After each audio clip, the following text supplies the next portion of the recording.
Selamat berjumpa kembali dalam layanan audio Sahabat Seperjalanan. Hari ini adalah hari Jumat 2 Juli 2021. Tema renungan dan satu kita dengan judul Investasi Hidup Terbaik. Investasi hidup terbaik. Firman Tuhan terambil dalam Matius pasal yang ke-6 ayat yang ke-20. Demikian bunyi firman Allah. Tetapi kumpulkanlah bagimu harta di sorga. Di sorga ngengat dan karat tidak merusakkannya, dan pencuri tidak membongkar dan mencurinya. Mari kita berdoa. Bapa yang di dalam sorga, sungguh kami ingin belajar bagaimana hidup kami penuh dengan kekayaan. Dan kami menjadi pribadi yang kaya raya di dalam artian yang sesungguhnya. Berbicaralah Tuhan, di dalam nama Tuhan Yesus kami berdoa. Amin. Shalom sahabat seperjalanan yang dikasihi Tuhan. Menjadi kaya raya adalah mimpi dari setiap orang, bahkan dari anak mulai belajar tentang menuliskan cita-cita hidupnya, maka salah satu yang sangat menjadi idaman bagaimana menjadi kaya raya. Dan Alkitab mengajarkan bahwa kekayaan juga adalah anugerah dan kebaikan Allah yang luar biasa. Bagaimana tokoh-tokoh di dalam Alkitab diberikan kekayaan yang luar biasa, dari Salomo, dari Ayub, dari Abraham, dan orang-orang yang dipakai oleh Allah pun banyak yang memang latar belakangnya adalah kaya raya. Sahabat seperjalanan yang dikasihi Tuhan, investasi hidup terbaik. Tatkala kita kemudian memiliki banyak harta lalu kita menginvestasikan kepada saham atau kita join di dalam bisnis tertentu, dan itu adalah investasi. Tatkala investasi diperkirakan, diprediksi dan dilakukan dengan baik, bisa menghasilkan hasil yang berlipat ganda, bisa 2 kali, bisa 3 kali. Dan banyak para sahabat seperjalanan yang mengatakan dulu, kalau punya uang, maka belilah tanah dan belilah rumah. Rumah kemudian 5 tahun berikut, 10 tahun berikut, nilainya bisa 2 kali lipat atau 3 kali lipat bahkan. Itu yang disebut dengan investasi. Investasi yang disebutkan tadi yang Alkitab katakan dalam berupa harta benda, tanah, surat-surat berharga, atau apapun bentuknya, pada akhirnya keuntungan yang didapat adalah buat diri sendiri. Kebahagiaan yang didapat adalah buat diri sendiri, tentunya juga buat keluarga. Anda bisa menikmatinya, seluruh anggota keluarga. Sahabat seperjalanan, ini investasi yang disebut investasi yang menguntungkan buat diri sendiri. Dan investasi itu pada akhirnya ada yang disebut dengan investasi jangka panjang dan ada yang disebut dengan investasi jangka pendek. Kalau jangka pendek berarti hanya selesai di dalam satu bagian tertentu saja. Waktu tertentu saja selesai. Kalau jangka panjang berarti berkelanjutan. Namun sebuah pertanyaan, benarkah di dalam dunia ini ada yang namanya investasi jangka panjang? Saya boleh mengatakan sesuai dengan kebenaran firman Tuhan. Apapun yang diinvestasikan kita di dalam dunia ini, Alkitab mengatakan apa? Ngengat dan karat akan merusakkannya, dan pencuri akan membongkar dan mencurinya. Artinya, seluruh harta benda yang kita miliki itu bukanlah hal yang salah. Kalau Anda diberkati oleh oleh Tuhan kaya raya, Anda diberkati oleh Tuhan punya kecerdasan, Anda diberkati oleh Tuhan punya pengaruh, dan kita diberkati Tuhan punya posisi dan jabatan tertentu. Itu adalah bentuk investasi kehidupan yang menguntungkan kita, yang menjamin masa depan kita. Namun Alkitab mengajarkan, apa yang diajarkan? Semua yang di dalam dunia itu investasi jangka pendek. Ada batas waktunya, ada jatuh temponya, ada kadaluarsanya. Tatkala jatuh tempo sampai, kadaluarsa itu mencapai titik waktunya, maka seluruh yang kita miliki sudah tidak ada gunanya. Dan tentu itu adalah di penghujung kehidupan kita. Seluruh investasi kita akan terhenti untuk diri kita. Mungkin bisa dilanjutkan kepada anak cucu. Dan firman Tuhan berkata apa yang disebut dengan investasi jangka panjang. Di dalam Matius 6 ayat yang ke-20, inilah investasi jangka panjang.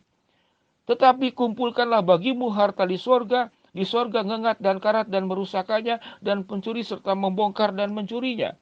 Apa makna yang disebut dengan kumpulkanlah harta di sorga? Dan saya menyebutnya sebagai investasi jangka panjang.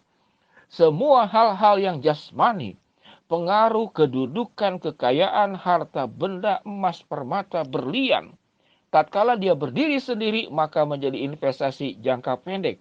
hanya mengait keuntungan buat diri sendiri. Namun tatkala itu dikaitkan dengan kebenaran firman Allah, maka menjadi investasi jangka panjang. Saya kenal saudara seorang pengusaha. Sahabat-sahabatnya ternyata bukan para pengusaha. Namun sahabat-sahabat daripada seorang pengusaha sukses ini adalah para pendeta, bahkan pendeta-pendeta yang ada di daerah-daerah terpencil. Pengusaha ini sangat menikmati, selain mengembangkan usaha, dia punya alokasi dana tertentu untuk membantu pelayanan. Maka dia seringkali berkata bahwa semua ini adalah bukan milik saya. Hanya titipan Allah yang dititipkan kepada saya, dan saya hanya dipercaya oleh sebagai bendahara Allah untuk mengelola. Mana yang Tuhan tunjukkan harus dilakukan, itu yang dilakukan. Mana yang tidak boleh dilakukan, dia tidak dilakukan. Dia sudah menyerahkan waktunya, hidupnya, harta bendanya. Itu menjadi investasi jangka panjang. Tatkala dia punya pegawai ribuan, saya katakan, bagaimana banggakah memiliki pegawai dengan jumlah ribuan? Dikatakan tidak bangga, tapi bangganya adalah saya bisa menjalankan kebenaran firman Allah, saya bisa menjadi berkat. Berkat buat siapa? Buat pegawai. Karena perusahaannya inilah ribuan pegawai menjadi bergantung kehidupannya, nafkahnya kepada dia. Dan yang menarik, pengusaha ini selalu setiap hari Selasa mengadakan persekutuan, mengadakan doa syukur, dan orang-orang diajak. Tentu yang mau silakan ikut, kalau tidak mau itu adalah hak mereka. Dan selalu kemudian dia menaburkan bagaimana menjalani hidup, tidak hanya untuk kaya, tapi juga untuk berkenan di hadapan Allah. Maka pengusaha ini sangat memahami apa itu investasi jangka panjang. Bagaimana kita mengerti lebih mendalam tentang investasi jangka panjang? Investasi jangka panjang, kita akan berjuang bagaimana kita punya nama baik. Dan bukan nama yang terkenal. Nama yang terkenal belum tentu kehidupannya baik. Kita berjuang di dalam investasi jangka panjang, kita punya nama baik, kehidupan yang baik. Investasi jangka panjang bukan memiliki rumah yang mewah, tapi rumah yang nyaman. Apa bedanya mewah dan nyaman? Mewah belum tentu nyaman. Kita berkunjung ke rumah, terasa nyaman walaupun sederhana. Karena kenapa? Karena orang-orang di dalamnya ada keteladanan, menerima kita. Orang-orang yang tinggal di dalamnya adalah orang-orang yang bisa dipercaya. Yang tahu bagaimana menjalani hidup. Itu disebut dengan rumah nyaman. Sehingga tidak heran banyak orang yang punya rumah mewah, namun anggota keluarga tinggal di dalamnya tidak memiliki kenyamanan. Kenapa? Karena hubungan satu dengan yang lain rusak, tidak bisa saling menghargai, cekcok, berantem, berkelahi, dan ribut melulu. Orang yang punya investasi jangka panjang, dia akan memiliki rumah yang nyaman dan bukan rumah yang mewah. Orang yang punya investasi jangka panjang berorientasi bukan untuk dipuji, tetapi untuk menyenangkan ke Tuhan, untuk memuliakan Allah. Tatkala Tuhan dimuliakan lewat kehidupannya, dia bersyukur sekali. Tetapi orang yang jangka pendek, dia akan bersyukur sekali tatkala orang memujinya dia. Jadi orang yang jangka pendek haus kepada pujian. Orang yang investasi jangka panjang, segala sesuatu hanya buat pujian dan kemuliaan buat Allah. Orang yang investasi jangka panjang, dia berjuang hidup bagaimana untuk menjadi teladan. Sedangkan orang yang investasi jangka pendek, dia berjuang bagaimana hidup itu bisa dikagumi oleh orang lain. Dari contoh-contoh inilah kita bisa memilih. Hidup kita akan investasi jangka panjang atau jangka pendek. Investasi hidup yang terbaik bukan hanya mengumpulkan harta di dunia, namun harta di surga yang firman Tuhan katakan.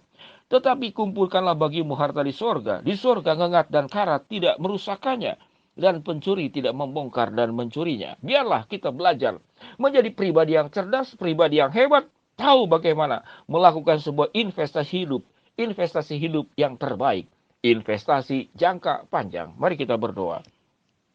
Bapa yang di dalam sorga, ya Tuhan, sedemikian banyak problem yang datang kepada hamba-Mu.